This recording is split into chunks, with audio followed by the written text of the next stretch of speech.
ಒಬ್ಬ ಹಿಂದುಳಿದ ಸಮಾಜದಿಂದ ಬಂದವನಾಗಿ ಎರಡನೇ ಬಾರಿ ಮುಖ್ಯಮಂತ್ರಿ ಆದ್ಮೇಲೆ ಸಹಿಸಿಕೊಳ್ಳಲಿಕ್ಕೆ ಆಗಲಿಲ್ಲ ಅವರಿಗೆ. ಎರಡನೇ ಸಾರಿ ಮುಖ್ಯಮಂತ್ರಿ ಆಗಿದ್ದು ಸಹಿಸಿಕೊಳ್ಳಲಿಕ್ಕೆ ಆಗಲಿಲ್ಲ. ಮತ್ತೆ ಬಡವರ ಪರವಾಗಿ ಅನೇಕ ಕೆಲಸಗಳನ್ನು ಮಾಡಲಿಕ್ಕೆ ಪ್ರಾರಂಭ ಮಾಡಿದ ಮೇಲೆ ಅವ್ರಿಗೆ ಇನ್ನೂ ಕೂಡ ಹೇಗಾದರೂ ಮಾಡಿ ಸಿದ್ದರಾಮಯ್ಯನವರನ್ನ ಅಧಿಕಾರದಿಂದ ಇಳಿಸಬೇಕು. ದಿನನಿತ್ಯ ನೋಡಿ ಯಾವುದೇ ಕಾರಣ ಇದ್ದೇನೆ ರಾಜೀನಾಮೆ ಕೊಡಿ, ರಾಜೀನಾಮೆ ಕೊಡಿ, ರಾಜೀನಾಮೆ ಕೊಡಿ. ನನಗೂ ಬೇಸರ ಆಗ್ಬಿಟ್ಟಿದೆ. ನೀವೇ ಹೇಳಿ, ಏನ್ ತಪ್ಪು ಮಾಡಿದ್ದೀನಿ ನಾನು? ಏನ್ ತಪ್ಪು ಮಾಡಿದ್ದೀನಿ? ನಾನು ಯಾವುದೇ ತಪ್ಪನ್ನ ಮಾಡದೇ ಇದ್ರೂ ಕೂಡ ನನ್ನ ಮೇಲೆ ಕಪ್ಪು ಚುಕ್ಕಿಯನ್ನು ಇಡಬೇಕು, ರಾಜಕೀಯವಾಗಿ ಹಣಿಬೇಕು. ಸಿದ್ದರಾಮಯ್ಯನವರ ಸರ್ಕಾರ ಒಂದೇ ಒಂದು ಕಾರಣ ಏನಪ್ಪಾ ಅಂತಂದ್ರೆ, ನಾನು ಹಿಂದುಳಿದ ಜಾತಿಗೆ ಸೇರಿದಂತವನು. ಒಟ್ಟೂರಿ ಇವರಿಗೆ ಗ್ಯಾರಂಟಿ ಯೋಜನೆಗಳನ್ನ ಜಾರಿ ಕೊಟ್ಟ ಮೇಲೆ ಸರ್ಕಾರದಲ್ಲಿ ದುಡ್ಡಿಲ್ಲ, ಖಜಾನೆ ಎಲ್ಲ ಖಾಲಿಯಾಗ್ಬಿಟ್ಟಿದೆ. ಇದು ಎಂತ ಹಸಿ ಸುಳ್ಳು, ಬರೀ ಹಸಿ ಸುಳ್ಳು. ನಮ್ಮ ಹತ್ರ ದುಡ್ಡಿಲ್ದೆ ಹೋಗಿದ್ರೆ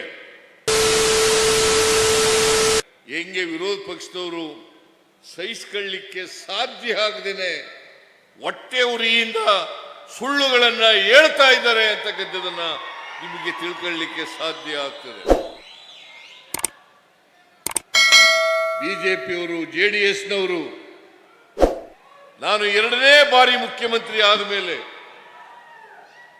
ನನ್ನ ಮೇಲೆ ಸುಳ್ಳು ಆರೋಪಗಳನ್ನು ಮಾಡಲಿಕ್ಕೆ ಪ್ರಾರಂಭ ಮಾಡಿದ್ದಾರೆ.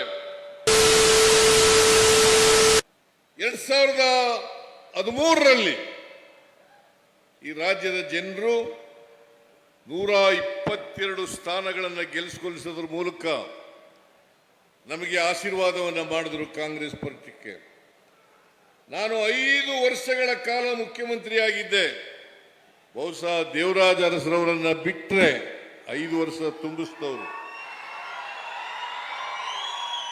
5 ವರ್ಷ ತುಂಬಿಸಿದಂತ ಮುಖ್ಯಮಂತ್ರಿ ಯಾರಾದರೂ ಇದ್ರೆ ಅದು ಸಿದ್ದರಾಮಯ್ಯ ಅಂತಕ್ಕಂಥ ಮಾತುಗಳನ್ನು ಹೇಳಲಿಕ್ಕೆ ಬಯಸ್ತಾ ಇದ್ದೇನೆ. ಪ್ರಿಯ ವೀಕ್ಷಕರೇ, ನಿಮಗೆಲ್ಲರಿಗೂ ನಮಸ್ಕಾರಗಳು. ಮಂಜುರೂಪ್ ಯೂಟ್ಯೂಬ್ ಚಾನಲ್ ಸಬ್ಸ್ಕ್ರೈಬ್ ಮಾಡಿಕೊಳ್ಳಿ, ಪಕ್ಕದಲ್ಲೇ ಇರುವ ಬೆಲ್ ಬಟನ್ ಸಹ ಒತ್ತಿ. ಇದರಿಂದ ನಮ್ಮ ಎಲ್ಲ ಹೊಸ ವಿಡಿಯೋಗಳ ನೋಟಿಫಿಕೇಶನ್ ಮೊದಲು ನಿಮಗೆ ದೊರೆಯುತ್ತದೆ.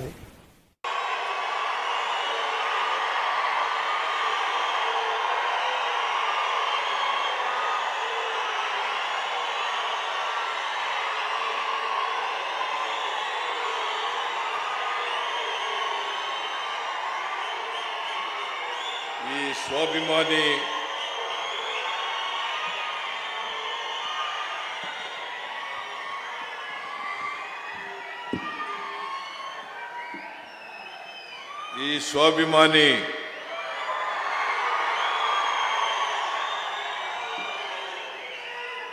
ಸಮಾವೇಶದಲ್ಲಿ ಭಾಗಿಯಾಗಿರ್ತಕ್ಕಂಥ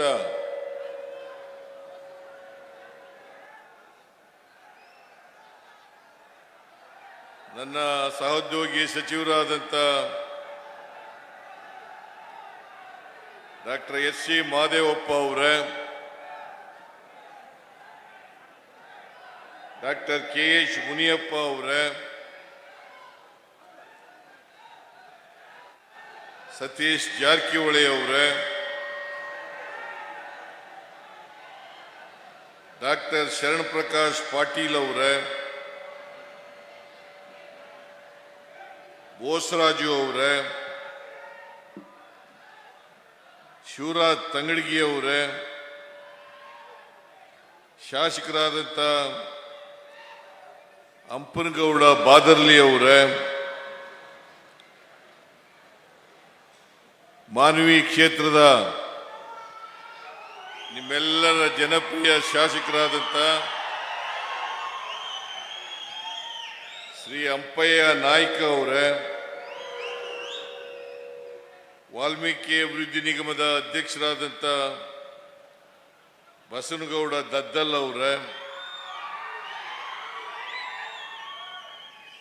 ಶಾಸಕರಾದಂಥ ಬಸನಗೌಡ ತುರ್ವಿಹಾಳ್ ಅವರೇ, ವಿಧಾನ ಪರಿಷತ್ತಿನ ಸದಸ್ಯರಾದಂಥ ಶರಣೇಗೌಡ ಬಯ್ಯಾಪುರ್ ಅವರೇ, ಚಂದ್ರಶೇಖರ್ ಪಾಟೀಲ್ ಅವರೇ, ಬಸನಗೌಡ ಬಾದರ್ಲಿ ಅವರೇ, ವಸಂತ್ ಕುಮಾರ್ ಅವರೇ, ಈ ಕಾರ್ಯಕ್ರಮವನ್ನು ಸಂಘಟನೆ ಮಾಡಿರ್ತಕ್ಕಂಥ ರವಿ ಬೋಸರಾಜ್ ಮತ್ತು ಅವರೆಲ್ಲ ಸ್ನೇಹಿತರುಗಳು,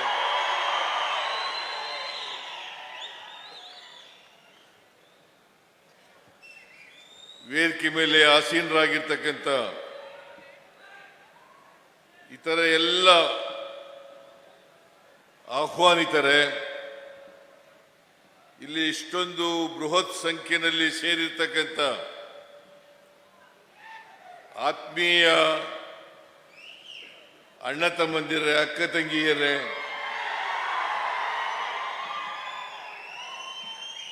ಎಲ್ಲ ಯುವಕ ಮಿತ್ರರೇ,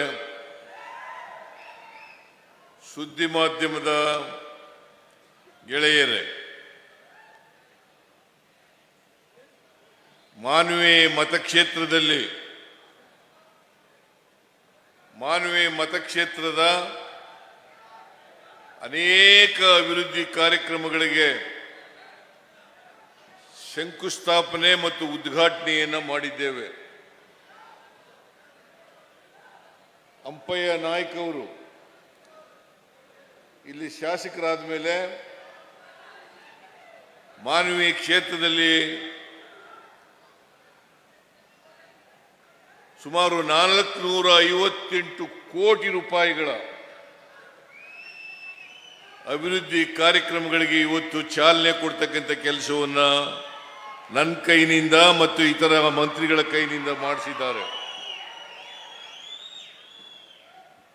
ನಿನ್ನೆ ಬಾದರ್ಲಿ ಸಿಂಧನೂರಿನಲ್ಲಿ ಅಂಪನಗೌಡ ಬಾದರ್ಲಿ ಅವರು ಸಿಂಧನೂರಿಂದ ಮಾನ್ವಿಯಿಂದ ರಾಯಚೂರು ಗ್ರಾಮಾಂತರ ಕ್ಷೇತ್ರ, ಈ ಮೂರು ಕ್ಷೇತ್ರಗಳನ್ನು ಸೇರ್ತಕ್ಕಂಥ ರಸ್ತೆ, ಚತುಷ್ಪಥ ರಸ್ತೆ, 4 ಪಥದ ರಸ್ತೆ, ಆ ರಸ್ತೆ 1695 ಕೋಟಿ, ಸುಮಾರು 87 ಕಿಲೋಮೀಟರ್ ಉದ್ದದ ರಸ್ತೆ.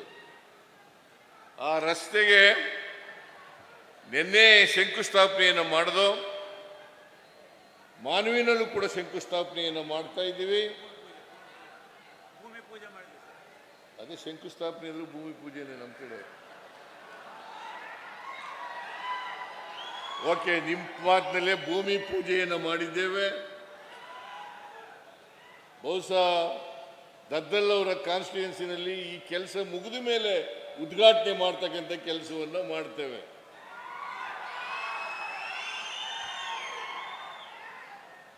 ಇವತ್ತು ಇಷ್ಟೊಂದು ಅಭಿವೃದ್ಧಿ ಕೆಲಸ ಕಾರ್ಯಕ್ರಮಗಳಿಗೆ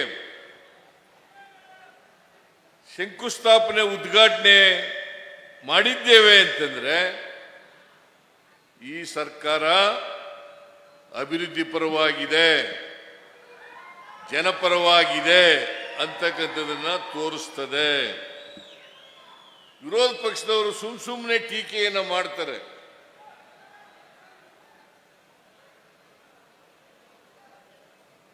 ಗ್ಯಾರಂಟಿ ಯೋಜನೆಗಳನ್ನು ಜಾರಿ ಕೊಟ್ಟ ಮೇಲೆ ಸರ್ಕಾರದಲ್ಲಿ ದುಡ್ಡಿಲ್ಲ, ಖಜಾನೆ ಎಲ್ಲ ಖಾಲಿಯಾಗ್ಬಿಟ್ಟಿದೆ. ಇದು ಎಂತ ಹಸಿ ಸುಳ್ಳು, ಬರೀ ಹಸಿ ಸುಳ್ಳು. ನಮ್ಮ ಹತ್ರ ದುಡ್ಡಿಲ್ಲದೆ ಹೋಗಿದ್ರೆ 1695 ಕೋಟಿ ರೂಪಾಯಿ ರಸ್ತೆ ಕೆಲಸಕ್ಕೆ ಭೂಮಿ ಪೂಜೆ ಮಾಡಲಿಕ್ಕೆ ಸಾಧ್ಯ ಆಗ್ತಾ ಇರಲಿಲ್ಲ. ಅಂಪಯ್ಯ ನಾಯ್ಕರವರ ಕಾನ್ಸ್ಟಿಟ್ಯೂನ್ಸಿ ಮಾನವಿನಲ್ಲಿ 458 ಕೋಟಿ ರೂಪಾಯಿಗಳಿಗೆ ಗುದ್ದಲಿ ಪೂಜೆಯನ್ನ ಉದ್ಘಾಟನೆಯನ್ನು ಮಾಡಲಿಕ್ಕೆ ಆಗ್ತಾ ಇರಲಿಲ್ಲ. ಇದನ್ನ ನೀವು ನೋಡಿದ್ರೆ ಹೆಂಗೆ ವಿರೋಧ ಪಕ್ಷದವರು ಸಹಿಸಿಕೊಳ್ಳಲಿಕ್ಕೆ ಸಾಧ್ಯ ಆಗದೇನೆ ಹೊಟ್ಟೆ ಉರಿಯಿಂದ ಸುಳ್ಳುಗಳನ್ನ ಹೇಳ್ತಾ ಇದ್ದಾರೆ ಅಂತಕ್ಕಂಥದನ್ನ ನಿಮಗೆ ತಿಳ್ಕೊಳ್ಳಿಕ್ಕೆ ಸಾಧ್ಯ ಆಗ್ತದೆ. ಬಿಜೆಪಿಯವರು, ಜೆಡಿಎಸ್ನವರು ನಾನು 2ನೇ ಬಾರಿ ಮುಖ್ಯಮಂತ್ರಿ ಆದ ಮೇಲೆ ನನ್ನ ಮೇಲೆ ಸುಳ್ಳು ಆರೋಪಗಳನ್ನು ಮಾಡಲಿಕ್ಕೆ ಪ್ರಾರಂಭ ಮಾಡಿದ್ದಾರೆ. ಸುಳ್ಳು ಆರೋಪಗಳನ್ನು ಮಾಡಿದ್ದಾರೆ. ಅದಕ್ಕೋಸ್ಕರನೇ ಈ ಸ್ವಾಭಿಮಾನಿ ಸಮಾವೇಶವನ್ನು ಏರ್ಪಾಡು ಮಾಡಿ ನಿಮ್ಮ ಮೂಲಕ ಅವರಿಗೆ ತಕ್ಕ ಉತ್ತರವನ್ನು ಕೊಡಬೇಕು ಅನ್ನೋ ಕಾರಣಕ್ಕೋಸ್ಕರ ಈ ಸ್ವಾಭಿಮಾನಿ ಸಭೆಯನ್ನು ಏರ್ಪಾಡು ಮಾಡಿರ್ತಕ್ಕಂಥದ್ದು. ಈ ಸ್ವಾಭಿಮಾನಿ ಸಭೆಯನ್ನು ಏರ್ಪಾಡು ಮಾಡಲಿಕ್ಕೆ ರವಿ ಬೋಸರಾಜ್ ಮತ್ತು ಅವರ ಸಂಗಡಿಗರು ಮತ್ತೆ ಬೋಸರಾಜು ಅವರು ಮತ್ತು ಇತರ ಎಲ್ಲ ಶಾಸಕರುಗಳು ಕೂಡ, ಈ ಜಿಲ್ಲೆಯ ಎಲ್ಲ ಶಾಸಕರುಗಳು ಕೂಡ ಶ್ರಮ ಪಟ್ಟಿದ್ದಾರೆ. ಇದು ಯಶಸ್ವಿ ಆಗಲಿಕ್ಕೆ ದುಡಿದಿದ್ದಾರೆ. ಅದಕ್ಕೋಸ್ಕರ ರವಿ ಬೋಸರಾಜು ಮತ್ತು ಇತರ ಎಲ್ಲ ಶಾಸಕರುಗಳಿಗೆ ನನ್ನ ಧನ್ಯವಾದಗಳನ್ನು ಈ ಸಂದರ್ಭದಲ್ಲಿ ಹೇಳಲಿಕ್ಕೆ ಬಯಸ್ತಾ ಇದ್ದೇನೆ. ಮಾನ್ಯ ಬಂಧುಗಳೇ, 2013ರಲ್ಲಿ ಈ ರಾಜ್ಯದ ಜನರು 122 ಸ್ಥಾನಗಳನ್ನು ಗೆಲ್ಲಿಸಿಕೊಳ್ಳಿಸೋದ್ರ ಮೂಲಕ ನಮಗೆ ಆಶೀರ್ವಾದವನ್ನು ಮಾಡಿದರು ಕಾಂಗ್ರೆಸ್ ಪಕ್ಷಕ್ಕೆ. ನಾನು 5 ವರ್ಷಗಳ ಕಾಲ ಮುಖ್ಯಮಂತ್ರಿಯಾಗಿದ್ದೆ. ಬಹುಶಃ ದೇವರಾಜ ಅರಸರವರನ್ನ ಬಿಟ್ಟರೆ 5 ವರ್ಷ ತುಂಬಿಸಿದವರು.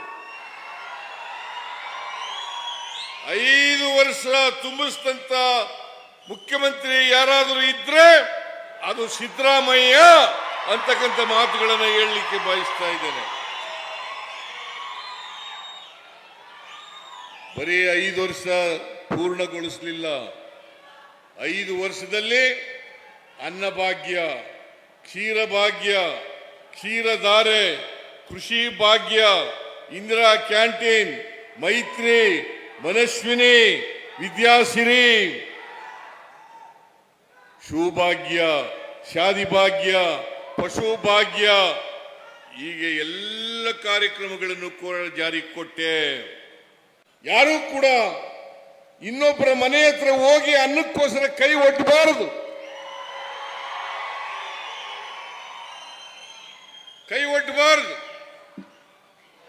ಭಿಕ್ಷುಕರು ಈ ರಾಜ್ಯದಲ್ಲಿ ಇರಬಾರದು. ಎಲ್ಲರೂ ಕೂಡ ಅನ್ನ ಊಟ ಮಾಡ್ತಕ್ಕಂಥ ಪರಿಸ್ಥಿತಿ ಆಗಬೇಕು. ಕರ್ನಾಟಕ ಹಸಿವು ಮುಕ್ತ ರಾಜ್ಯ ಆಗಬೇಕು ಅಂತೇಳಿ ಈ ಕಾರ್ಯಕ್ರಮವನ್ನು ಜಾರಿಗೆ ಕೊಟ್ಟದ್ದು. ಇಂದಿರಾ ಕ್ಯಾಂಟೀನ್ ಮಾಡೋದು ಯಾತಕ್ಕೆ ಮಾಡೋದು? ಈ ನಾಡಿನ ಬಡವರು, ಈ ನಾಡಿನ ಕಾರ್ಮಿಕರು, ಈ ನಾಡಿನ ವಿದ್ಯಾರ್ಥಿಗಳು, ಈ ನಾಡಿನ ಬೇರೆ ಬೇರೆ ರಾಜ್ಯಗಳಿಂದ ಬರ್ತಕ್ಕಂಥ ಜನರು ಅವರೆಲ್ಲರೂ ಕೂಡ ಕಡಿಮೆ ದರದಲ್ಲಿ ಬ್ರೇಕ್ಫಾಸ್ಟ್ ಅನ್ನ, ತಿಂಡಿಯನ್ನ, ಊಟವನ್ನ ಮಾಡಬೇಕು ಅನ್ನೋ ಕಾರಣಕ್ಕೋಸ್ಕರ ಆ ಕಾರ್ಯಕ್ರಮವನ್ನು ಜಾರಿಗೆ ತಗೊಂಡ್ಬಂದು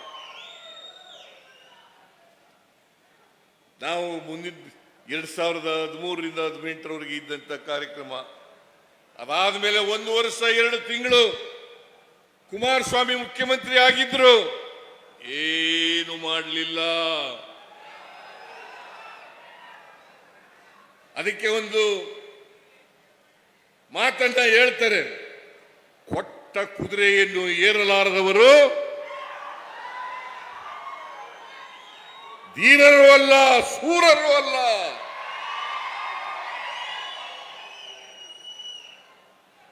ಒಂದು ವರ್ಷ 2 ತಿಂಗಳಲ್ಲಿ ಸರ್ಕಾರ ಪತನ ಆಯಿತು. 1 ವರ್ಷ 2 ತಿಂಗಳಲ್ಲಿ ಏನೂ ಕೆಲಸ ಮಾಡಲಿಲ್ಲ. ಆಮೇಲೆ ಬಿಜೆಪಿಯವರು ವಾಮ ಮಾರ್ಗದಿಂದ 17 ಜನ ಶಾಸಕರನ್ನ ಕೊಂಡುಕೊಂಡು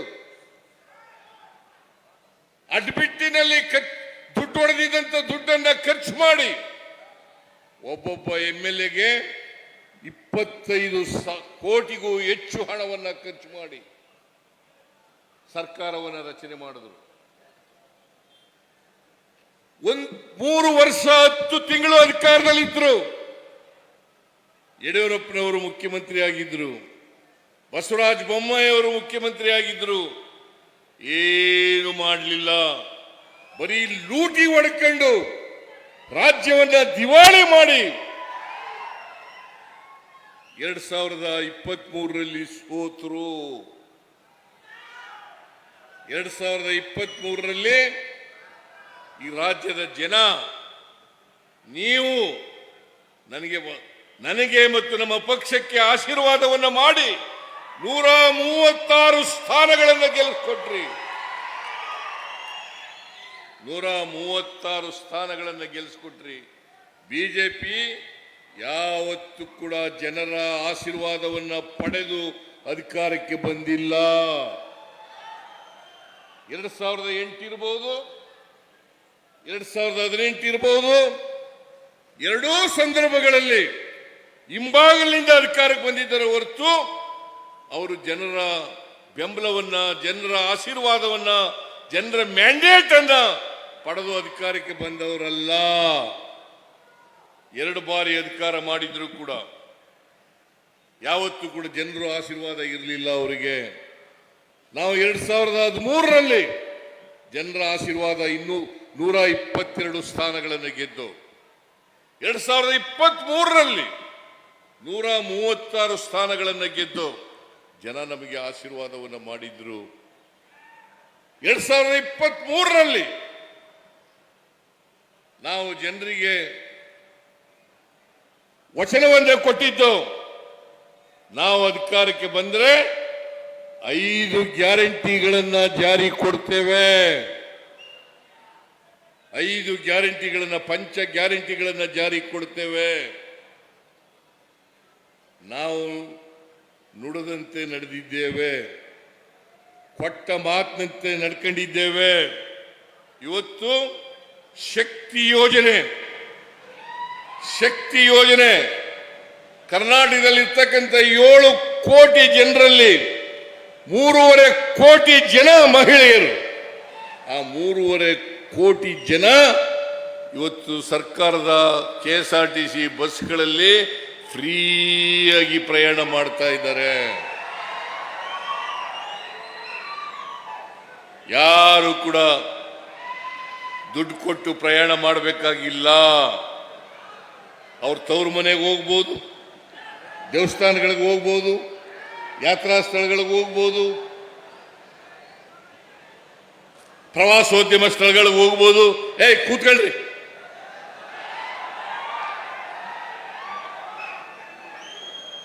ಯಾತ್ರಾ ಸ್ಥಳಗಳಿಗೆ ಹೋಗ್ಬೋದು, ಪ್ರವಾಸೋದ್ಯಮ ಸ್ಥಳಗಳಿಗೆ ಹೋಗ್ಬೋದು. ಇವತ್ತು ಸುಮಾರು 300 ಕೋಟಿ ಟ್ರಿಪ್ಗಳಲ್ಲಿ ಪ್ರಯಾಣ ಮಾಡಿದ್ದಾರೆ ಹೆಣ್ಮಕ್ಳು. 300 ಕೋಟಿ ಟ್ರಿಪ್ಗಳಲ್ಲಿ ಪ್ರಯಾಣ ಮಾಡಿದ್ದಾರೆ. ಗೃಹಲಕ್ಷ್ಮಿ ಯೋಜನೆ ಮನೆ ಒಡತಿಗೆ ಸುಮಾರು 1,21,00,000 ಕುಟುಂಬಗಳಿಗೆ, ಮನೆ ಯಜಮಾನಿಗೆ ತಿಂಗಳಿಗೆ 2,000 ರೂಪಾಯಿ. 2,000 ರೂಪಾಯಿ. ಗೃಹ ಜ್ಯೋತಿ ಯೋಜನೆಗೆ 1,60,00,000 ಕುಟುಂಬಗಳಿಗೆ 200 ಯೂನಿಟ್ ವರೆಗೆ ಫ್ರೀ ಕರೆಂಟ್. 200 ಯೂನಿಟ್ ವರೆಗೆ ಫ್ರೀ ಕರೆಂಟ್. ಅನ್ನಭಾಗ್ಯ, ಹಿಂದೆ ನಾನಿದ್ದಾಗ 5 ಕೆಜಿ ಅಕ್ಕಿಯನ್ನ ಫ್ರೀಯಾಗಿ ಕೊಡ್ತಾ ಇದ್ದೆ, ಅದನ್ನು ಮುಂದುವರಿಸಿದ್ರು. ನಾವು ಅಧಿಕಾರಕ್ಕೆ ಬಂದ್ರೆ ಇನ್ನೂ 5 ಕೆಜಿಯನ್ನು ಕೊಡ್ತೇವೆ ಅಂತ ಹೇಳಿದ್ರು. ಆದರೆ ಕೇಂದ್ರ ಸರ್ಕಾರದವರು ಸಹಕಾರ ಮಾಡಲಿಲ್ಲ, ಅಕ್ಕಿ ಕೊಡಲಿಲ್ಲ. ಬಡವರಿಗೆ ಅಕ್ಕಿ ಕೊಡ್ತೀವಿ, ಕೊಡ್ರಿ, ಅಕ್ಕಿ ನಿಮ್ಮ ಹತ್ರ ಇದೆ, ದುಡ್ಡು ಕೊಡ್ತೀವಿ, ಫ್ರೀಯಾಗಿ ಕೊಡಬೇಡಿ ಅಂತ ಹೇಳಿದ್ರು ಕೂಡ ಅಕ್ಕಿ ಕೊಡಲಿಲ್ಲ. ಮುನಿಯಪ್ಪನವರು ಇಲ್ಲೇ ಕೂತಿದ್ದಾರೆ, ಡೆಲ್ಲಿಗೆ ಹೋಗಿದ್ರು, ಆಹಾರ ಸಚಿವರನ್ನ ಭೇಟಿ ಮಾಡಿದ್ರು, ಅಕ್ಕಿ ಕೊಡ್ರಿ, ದುಡ್ಡು ಕೊಡ್ತೀವಿ ಅಂತಂದ್ರು, ಕೊಡ್ಲಿಲ್ಲ. ಅದಕ್ಕೋಸ್ಕರ ಇವತ್ತು ಪ್ರತಿಯೊಬ್ಬ ವ್ಯಕ್ತಿಗೆ 5 kg ಅಕ್ಕಿಗೆ ತೆಗೆತಕ್ಕಂಥ ಹಣ 170 ರೂಪಾಯಿಗಳನ್ನ ಅವರ ಅಕೌಂಟ್ಗೆ ಜಮಾ ಮಾಡ್ತಕ್ಕಂಥ ಕೆಲಸವನ್ನು ಮಾಡ್ತಾ ಇದ್ದೀವಿ. ಹೌದಾ ಅಲ್ಲ? ಹೌದಾ ಅಲ್ಲ? ಜಮಾ ಮಾಡ್ತಕ್ಕಂಥ ಕೆಲಸ ಮಾಡ್ತಾ ಇದ್ದೀವಿ. ಶಕ್ತಿ ಯೋಜನೆ, ಗೃಹಲಕ್ಷ್ಮಿ ಯೋಜನೆ, ಗೃಹ ಜ್ಯೋತಿ ಯೋಜನೆ, ಅನ್ನಭಾಗ್ಯ ಯೋಜನೆ, ಮತ್ತೆ ಯುವ ನಿಧಿ ಯೋಜನೆ. ಯಾರು ಯುವಕರು, ಯುವತಿಯರು ಗ್ರಾಜ್ಯುಯೇಟ್ಗಳಾಗಿ ಕೆಲಸ ಸಿಕ್ಕಿರಲ್ಲ, 23-24ರಲ್ಲಿ ಪಾಸ್ ಮಾಡದಂಥವ್ರು, ಡಿಪ್ಲೊಮಾ ಪಾಸ್ ಮಾಡ್ಕೊಂಡಿರ್ತಕ್ಕಂಥವ್ರು, ಗ್ರಾಜ್ಯುಯೇಟ್ಗಳಿಗೆ 3,000 ರೂಪಾಯಿ ತಿಂಗಳಿಗೆ, ಡಿಪ್ಲೊಮಾ ಹೋಲ್ಡರ್ಸ್ಗೆ 1,500 ರೂಪಾಯಿ ತಿಂಗಳಿಗೆ ಈ ಕಾರ್ಯಕ್ರಮವನ್ನು ಜಾರಿ ಕೊಟ್ಟಿದ್ದೀವಿ. ಇವೆಲ್ಲ ಈ 5 ಕಾರ್ಯಕ್ರಮಗಳನ್ನ ನಾವು ಅಧಿಕಾರಕ್ಕೆ ಬಂದ 8 ತಿಂಗಳಲ್ಲಿ ಜಾರಿ ಕೊಟ್ಟು, ಇದು ಅವ್ರಿಗೆ ತಡ್ಕೊಳ್ಳಿಕ್ಕಾಗ್ಲಿಲ್ಲ. ಬಿಜೆಪಿ ಅವರಿಗೆ, ಜೆಡಿಎಸ್ನವ್ರಿಗೆ. ಬಡವರಿಗೆ ಶಕ್ತಿ ತುಂಬುತ್ತಾ ಇದ್ದಾರೆ, ಬಡವರಿಗೆ ಆರ್ಥಿಕ ಸಾಮಾಜಿಕ ಕಾರ್ಯಕ್ರಮಗಳನ್ನು ಕೊಡ್ತಾ ಇದ್ದಾರೆ.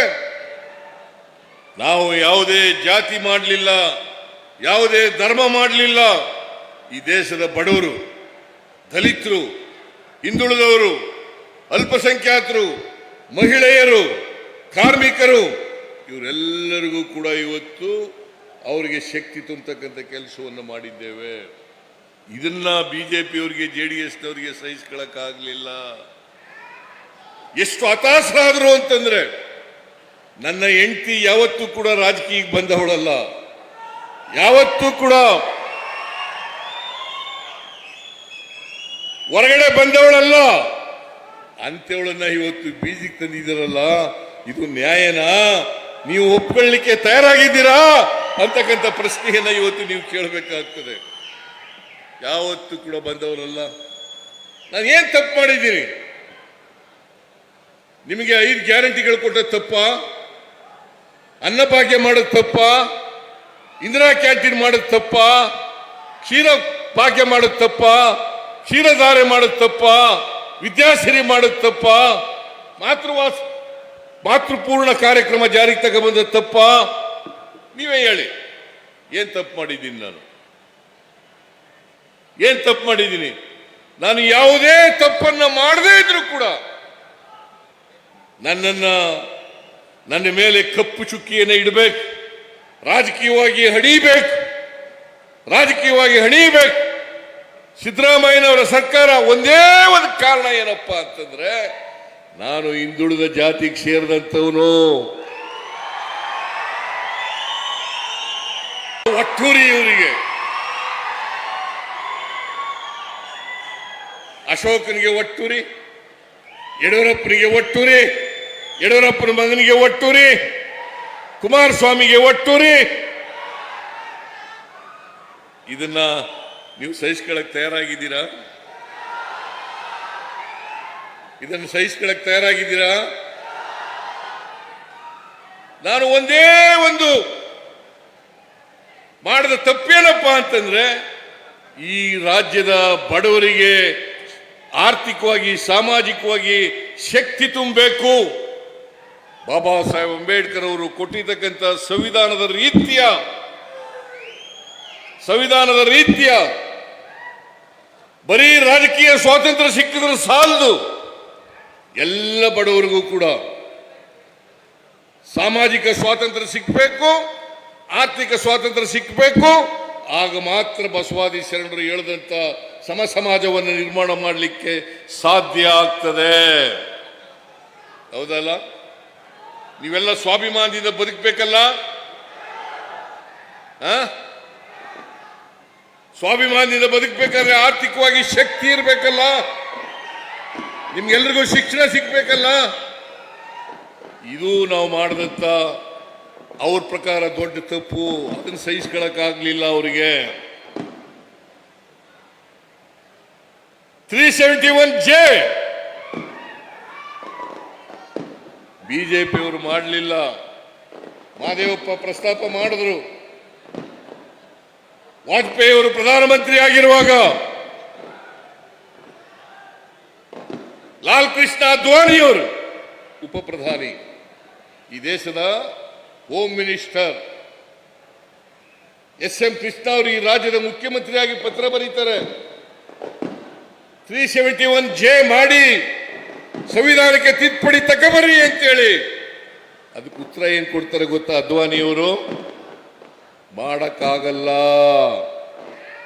ರೈಟಿಂಗ್ ಅಲ್ಲಿ ಕೊಟ್ಟಿದ್ದಾರೆ, ಮಾಡಕ್ಕಾಗಲ್ಲ, ಮಾಡಿದ್ರೆ ಬೇರೆ ರಾಜ್ಯಗಳಲ್ಲಿ ಬೆಂಕಿ ಎತ್ಕೊಂಡ್ಬಿಡ್ತದೆ, ಅದಕ್ಕೋಸ್ಕರ ಮಾಡಕ್ಕಾಗಲ್ಲ. ಅದ್ವಾನಿಯವರು ಯಾವ ಪಾರ್ಟಿಯವರು?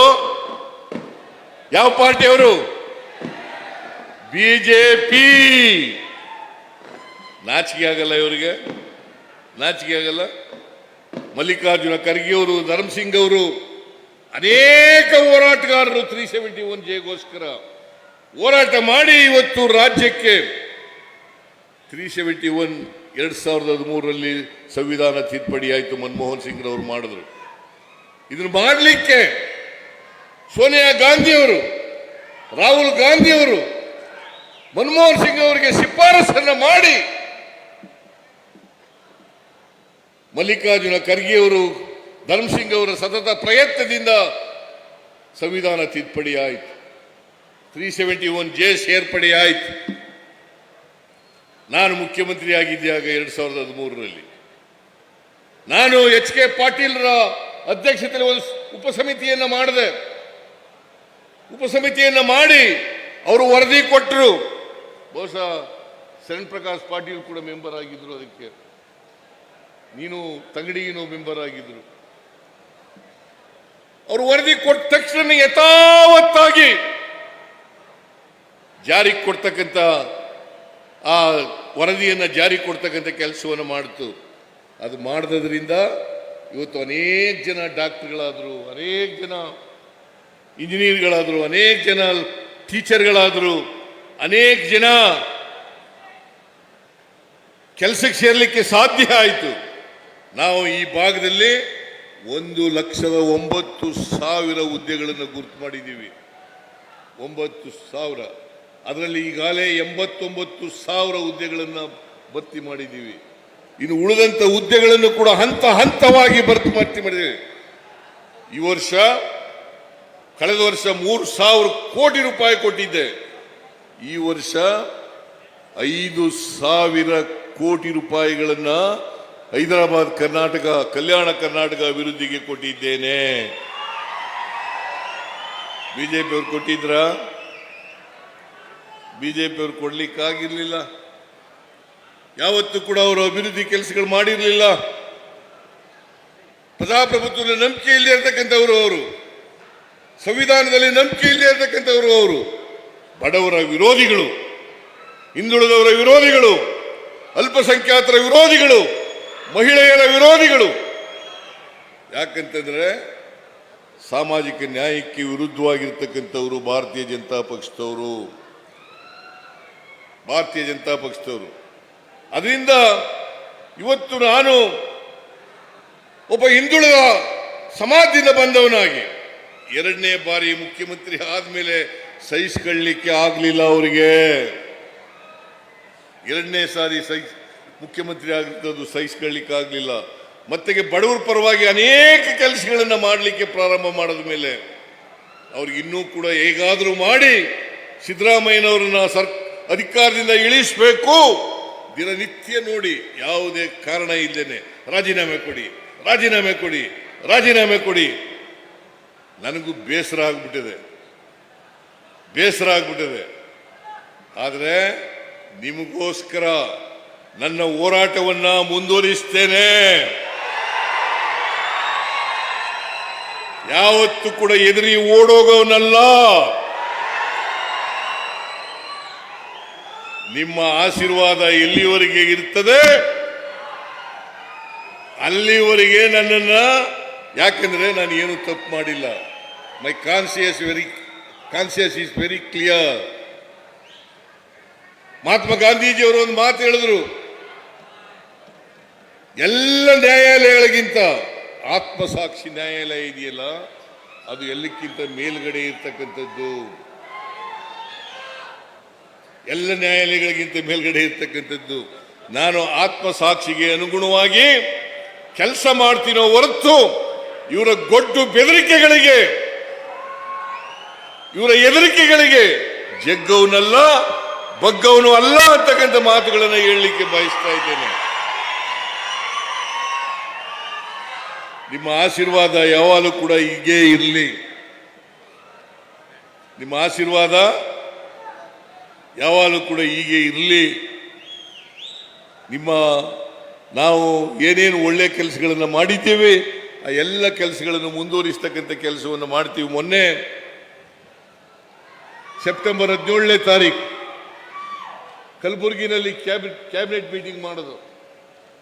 ಕ್ಯಾಬಿನೆಟ್ ಮೀಟಿಂಗ್ ಮಾಡಿ 11,770 ಕೋಟಿ ರೂಪಾಯಿಗಳಿಗೆ ಮಂಜೂರಾತಿಯನ್ನು ಕೊಟ್ಟು 11,770 ಕೋಟಿ ಇಡೀ 7 ಜಿಲ್ಲೆಗಳಿಗೆ ಹೈದರಾಬಾದ್ ಕರ್ನಾಟಕದ 7 ಜಿಲ್ಲೆಗಳಿಗೆ ಒಂದೇ ಕ್ಯಾಬಿನೆಟ್ ಮೀಟಿಂಗ್ ನಲ್ಲಿ 11,770 ಕೋಟಿ. ಒಟ್ಟು ನಾವು 12,692 ಕೋಟಿ ಮಾಡಿದ್ದು. 692 ಕೋಟಿ, ಅದರಲ್ಲಿ 11,770 ಕೋಟಿ ಹೈದರಾಬಾದ್ ಕರ್ನಾಟಕಕ್ಕೆ ಮೀಸಲಿಟ್ಟು 47 ಸಬ್ಜೆಕ್ಟ್ಗಳ ಪೈಕಿ 57 ಸಬ್ಜೆಕ್ಟ್ಗಳ ಪೈಕಿ 47 ಸಬ್ಜೆಕ್ಟ್ಗಳನ್ನ ಹೈದರಾಬಾದ್ ಕರ್ನಾಟಕಕ್ಕೆ ಮೀಸಲಿಟ್ಟು ಈಗ ಹೈದರಾಬಾದ್ ಕರ್ನಾಟಕಕ್ಕೆ ಭದ್ರಾಗಿ ಬಡವರಿಗೆ ಆರ್ಥಿಕವಾಗಿ ಸಾಮಾಜಿಕವಾಗಿ ಶಕ್ತಿ ಕೊಡಲಿಕ್ಕೆ ಭದ್ರಾಗಿ ನೇರವಾಗಿ ಇವತ್ತು ಮಧ್ಯವರ್ತಿಗಳ ಹಾವಳಿ ಇಲ್ಲ. ಈ 5 ಗ್ಯಾರಂಟಿ ಯೋಜನೆಗಳನ್ನು ಮಾಡಿದೀವಲ್ಲ, ಇದರಲ್ಲಿ ಯಾರೇ ಮಧ್ಯವರ್ತಿಗಳಿಲ್ಲ. ನೇರವಾಗಿ ಫಲಾನುಭವಿಗಳಿಗೆ ನಾವು ಕೊಡ್ತಕ್ಕಂಥ ಸಹಾಯ ಅವರಿಗೆ ತಲುಪ್ತಕ್ಕಂಥ ಕೆಲಸ ಮಾಡ್ತಾ ಇದ್ದೀವಿ.